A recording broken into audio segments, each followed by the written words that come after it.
Cry It Out Loud, a podcast by Chasing the Rainbows with your host, Bernice Quisenberry. On this week's podcast episode, it is called Filter Your Face. And hey, everyone, it's with me, Bernice. Thanks for joining today. So, it's interesting. I was having this conversation over the weekend, and I said to my husband and one of my friends when we were laying by the pool, and I said, I feel like I have no filter these days, and that I don't want pie crust relationships. And they both looked at me puzzled. And I was like, why are you looking at me like that? And they're like, what do you mean by pie crust relationship? And I thought it was a term that everyone kind of knew.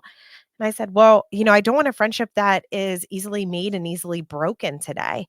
And they said, wow, that's some truth right there. And, it's true. I look at and I go through my contact list today, and the ones that I know I can call on to just cry with, just to talk about my grief with, my trauma, all of that. And when I look at it, it's like half a dozen people, but it's not the quantity, it's the quality today. And, we talked about this last podcast episode with Tony and seasons and reasons, and sometimes people are in our lives for different reasons, during that time and during that season. And it doesn't mean that they're in our lives forever. I only have two friends who have been in my life forever outside of my sisters who I consider friends. And I look at that and I'm like, oh my goodness, what you thought when you were a child, what you thought, what life would be like, and all of that changes, when you go through any kind of infertility journey and baby loss. So, yeah. So seasons and reasons and pie crust relationships. Yeah. Don't need the pie crust today, but thanks. I am on a carb diet. No, I'm just kidding. But yeah, what was interesting is, I found this out obviously through our life experience and, being years out from our loss now, but um, you know, my floodgates completely opened up and I lack a filter. Um, and always, constantly feeling like I'm on like constant sensory overload. And that's what happens, with PTSD and trauma and things like that. And here I am today. It's like that filter just, I need to be my authentically unapologetic self. And it's just so important for me to be that person because one, I feel like if I do share openly and honestly about our journey and things like that, that it will help somebody else to feel comfortable to open up and share and to know that I am a safe space, a secure space for them.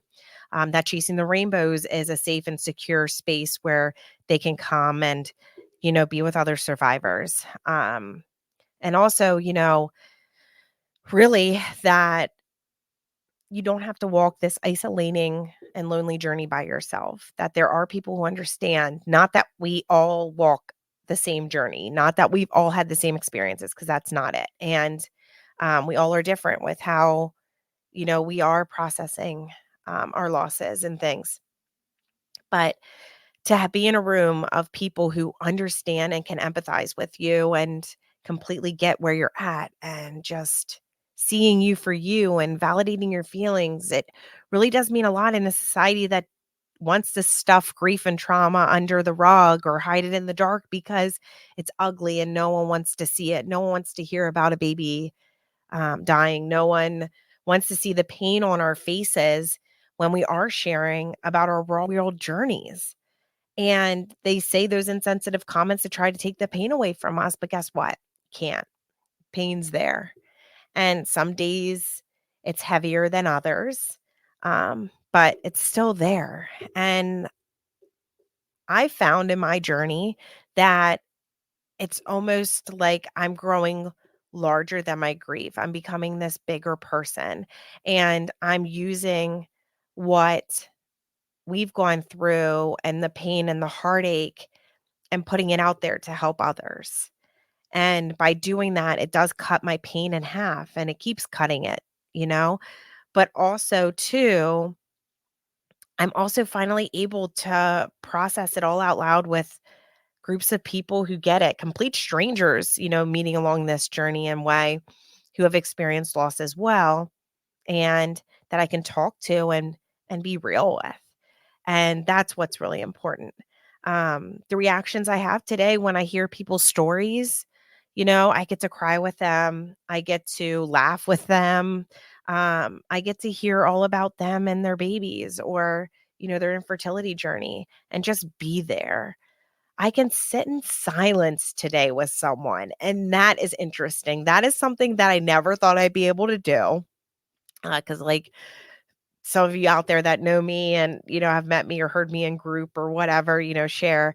Um, I never was the type of person. I always felt like I needed to fill that silence with talking or rambling or asking questions, to someone else about their life. Especially when I was meeting somebody in like a networking situation or, meeting someone for the first time. And now I've kind of taken a back seat. I've learned to just sit there and allow the person to continue to talk, not interrupt or even, break silence with questions because it's interesting like what silence will reveal and how someone can feel safe and secure then really opening up if you allow them to have that space and to be that person for them.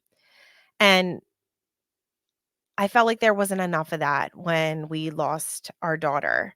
I felt like I always had to make excuses for how I was feeling the way I was feeling or having to overly explain myself. And I know we've shared about that and to exhaustion. However, um, it's hard for me to be in a group of people where I need to overly explain why I'm still grieving after the journey we were just on and after losing our daughter and not having one of our children here with us.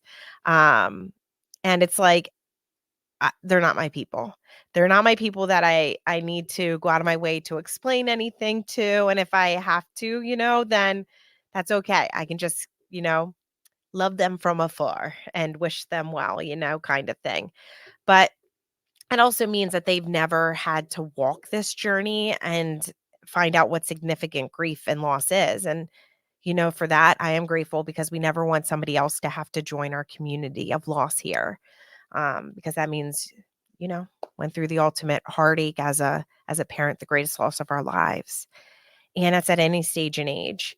Um, the comparing of losses too, that is something that I have a really hard time shutting off my face with and not, opening up a little bit about to others just so then they don't say those kind of hurtful comments to other loss survivors. I feel like every time I get an insensitive comment, I turn it into a positive with the person and I go, look, I understand what you're trying to do here, but let's talk through that a little bit. And it's because I don't want them to say that to the next fellow loss survivor after me. And I do it in a way where, one, I want to respect that person and I want them to know, look, I get what your intentions are here, but this, and then I'm trying to guide them. But um, whenever anyone comes up to me and I explain, and I do my number count of children, we're just introducing ourselves for the first time. They're just getting to know me. I'm getting to know them.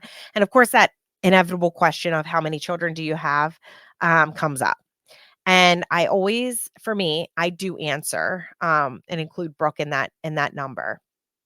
And when I do that, and then they ask, how old are your kids? And then I go, well, Brooke would be, and I say what her age would be. And they always look at me and I say, she's just no longer with us. And then, when I tell my story and divulge, that, she passed away at 5.5 weeks old, I'll get the comments then that are like, well, thank goodness she wasn't older. And I'm like, oh, well, what do you mean by that? And then they go to say, well, if you would have had more time with her, it would have been harder. And I said, oh, do you know that firsthand? And if you do, I'm so sorry that you're also a baby loss survivor. And they're like, no. And I'm like, okay, well, one, that's not very helpful and actually, really minimize like what our grief journey is because I don't want to lose a child at any stage or age. And every loss is different. And I don't know why we keep comparing in our society. And I know I talk about that a lot too, but it's just so true. But today I can effectively communicate and I can let somebody know, that's not okay. You're then basically saying that my grief is not valid and that I should not be mourning the loss of our daughter. Um, and regards any, and all my journey. So basically you're just saying that, you know, time were spent, or that these feelings are not okay, and they are, and they're mine, and this is my journey, and this is my life. I don't need to justify anything to you. And I think that, like I said, people always want to take that pain away from us, and it just can't be taken away. If words could take away my pain, if moving geographically could take away my pain. If, doing something different physically, mentally, emotionally could take away my pain, I would. But, the thing that I can do today is be with others who get me, do different coping skills and tools that I have in my toolbox for those overwhelming, anxiety filled moments that are triggered out of left field that I don't see coming. Um, and also just, like I said, just be my authentic, true self to keep putting my story out there because one day I don't know who it's going to help. Or the person that I just had a serious conversation with, with what not to say to a survivor, they might then have somebody in their life who experiences this type of loss, somebody close to them, and then they know what to do. And then they can send them here to Chasing the Rainbows for that free daily support. And really, that's what it is. It's like, how can we continue to just do better by lost survivors? And it really is, it's so interesting. Like this episode is called Filtering Your Face. Like I feel like our ability to keep things filtered is a lot different. Now, it also allows us though the capability to be able to be uncomfortable with somebody and to put ourselves in uncomfortable situations and have uncomfortable conversations with people to be able to advocate for ourselves, advocate for other lost survivors, but not just for that reason, but also when somebody else is going through a horrific time in their life, we can actually be those people for them and be one of the ones that will, sit with them, that will take it head on and go to action with any of this. And it's like, okay, what can we put into place for you? How can we, get you the support that you need? Do you want me to look for this and that, and those kind of things, but just really knowing how we can be of help to others. And that's huge because even if it's not, in this space, if it's something completely totally different, we though will know, okay, well, we can help. We know what worked for us. Like we know different things. We know what to look for. Like we know, how like we can find them, funding support. We know how to, get them what they need.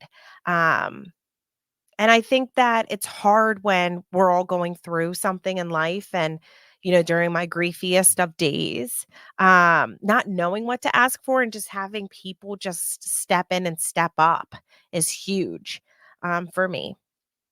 And, you know, um, sometimes I look at too, the people that say the insensitive comments and then they aren't receptive or open to hearing a different way to approach it. Um, I just think and say, in my own head and things like that, I'm just grateful that I'm not that person today, and that I can be this person. And I can, try to help others and by helping others ultimately helping myself. you know I do. I think there's negatives with not having a filter too sometimes because I do. I'd like to jump in the trenches with anybody going through anything and just wanting to go to action. And sometimes that's just not what they need. And it is really just sitting in silence with them, watching a movie with them, asking if you can take a walk with them, going over to help with their dogs, hiring them a cleaning lady, hiring a landscaper, hiring them, just starting a GoFundMe page, doing different things. But then sometimes, people don't want that, and that's okay too. And it's like, really, they just need someone to physically be there and to hear, or whenever they are ready to talk. Um, and I mean, what better way to just sit in silence with someone than just watching a movie, or, something that really just having coffee with them in their own safe space, their own home, if that's where they feel safe at. And or going to a coffee shop, or, meeting them if they're up for going out in public. But it really is all of that. And for me, those small things were really the big things, especially when we first started our grief and trauma journey. I remember there was a group of friends of mine who put together a meal train. They took care of it all. They just texted me to let me know when the food was arriving on our doorstep. And that was it, just so we didn't keep it out, outside for bugs or the heat or whatever situation. But they would leave it there. They wouldn't expect me to open the door. They wouldn't expect me to say hi. They would just text and say, "It's there. This is what I made you. Here's the cooking instructions. Just thinking of you."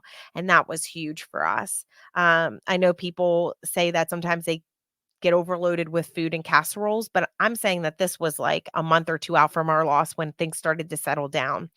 Um, and, when people were going away, they were doing this. And that was so big because that's really when I was sitting and processing our loss and really, thinking about what happened and the trauma around it, the whole entire, all the events.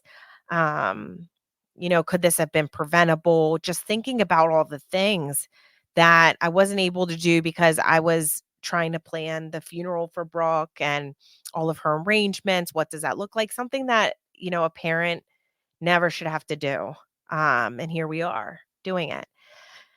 And so after everything did go to quiet, like, those little things were just so appreciative. And then, having people come over for walks when I was feeling up for it, just getting a text and being able to talk through and process things with someone. Um, we're just walking side by side, but, you know, too, my arms ached so bad, for having empty arms. They were, really heavy. And I carried a cuddle cup that weighed as much as Brooke did when she passed. And that was important to me for a couple months, to have that, just because it was a sense of security, and it filled that void of my empty arms. And it was a bittersweet thing because it was a painful reminder that Brooke is no longer here in my arms, and this is all I'm left with.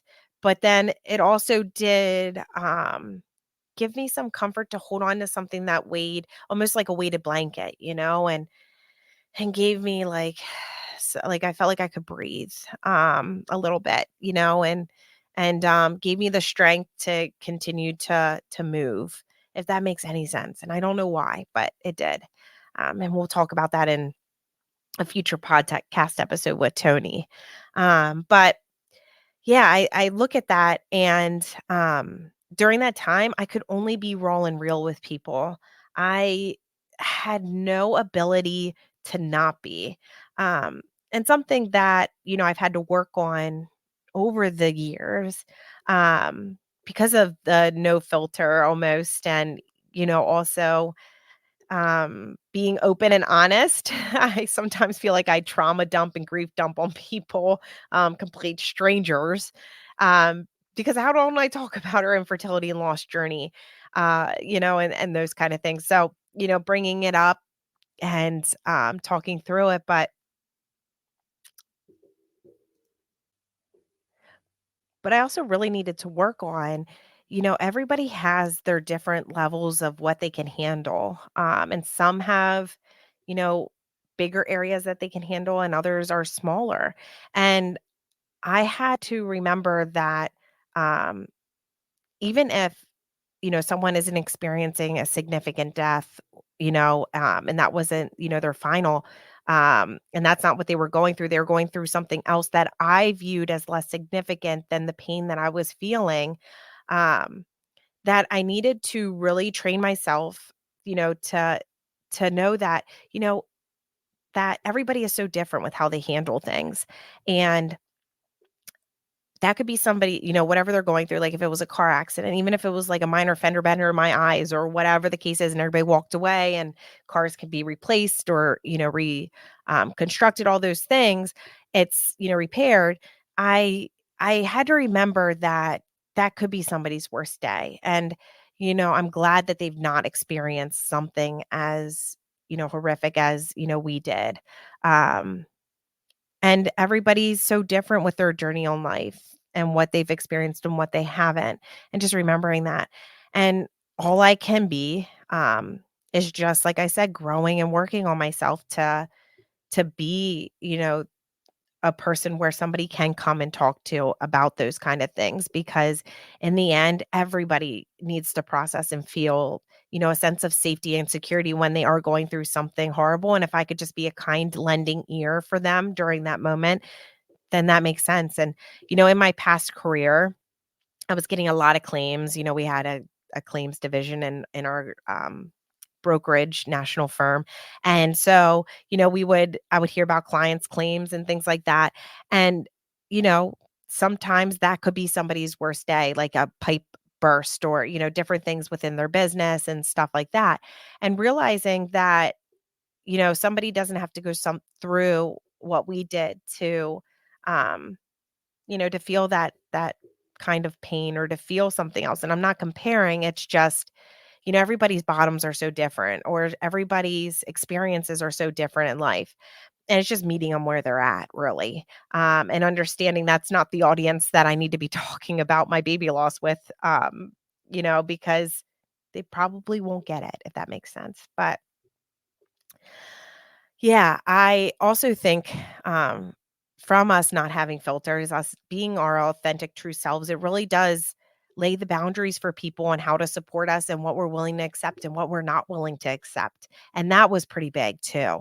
And it still is big, because by minimizing my loss or by not talking about it, everybody thinks I'm okay then. And guess what? Some days I'm okay, some days I'm not. But by being that true, unfiltered version of myself, it shows people, oh, wow, she's still grieving the loss of her baby. There might be something to this, for those that haven't experienced it. And then they know for the next person, listen, this is going to be a lifelong journey for you, or it could, however it looks for you. But just know, if you ever want to talk about your baby, I'm here. Or they know then to bring up their baby or to ask them and want to hear the real feedback of how they are doing. But by being those unfiltered, it shows people they don't just move on. Because it really is heartbreaking when in group, people come in and they're like, I don't know why I'm grieving my miscarriage. And, people keep telling me to move on just to have another baby. But we all know babies don't replace babies. They're in addition to, not replacements of.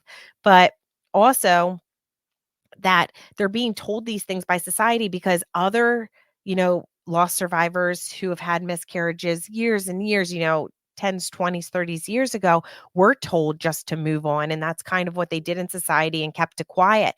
But today, here we are, we're talking about these types of losses because, especially miscarriage and infertility, they are such silent journeys. And so we're voicing about it, we're talking about it because they are traumatic losses. Just everything that we go through with, death happening within our bodies, with us having to birth our babies, that are passed away, and just all of the events around it. It's all very so traumatic. And it's just talking about that specifically. But I also hear loss survivors, when I'm sharing my story, say, well, I just had a miscarriage someday. And I'm like, you didn't just. That's just as serious. And I'm so sorry. My heart breaks for you that you're one of us. And, validating people and their feelings, because I've had loss survivors say, yeah, I felt like I couldn't grieve. I felt like we couldn't, have a safe space to talk about this, that I was just supposed to keep going and just kind of toss this aside and make everything seem like I was happy go lucky. But yet I was crying in my car. I was crying in, my office with the door shut. And it's true. And, that's still happening. And I experienced that just a couple years ago. But I also now know that I have a group of people that I can go to, I can cry to, because I am on my unfiltered, unapologetically authentic self today. And it's because of all of you out there. It's because of you who are a part of our community, you that have really also put a voice behind your losses, have, accepted, support and wanting to get the support and to be united with others in our community so we can be stronger together. And it really is that. So, all of you, having you behind us and beside us in our mission just means so much. So, it takes true strength to really, put ourselves out there, to put our hearts out there to help others and be selfless in that way. So I just see all of you. I hear all of you. I know all of you because we are you and we're here for you. So, yes. So, with that said, everybody, we are wrapping up this episode today. So, please give us a follow and subscription. So, we are finding more fellow baby loss survivors out there. So, they are finding our podcast and our free other daily support services. Reach out to our website if you need anything. We are always with you, fertility, pregnancy, and infant loss survivors. Until next time, thanks so much for tuning in.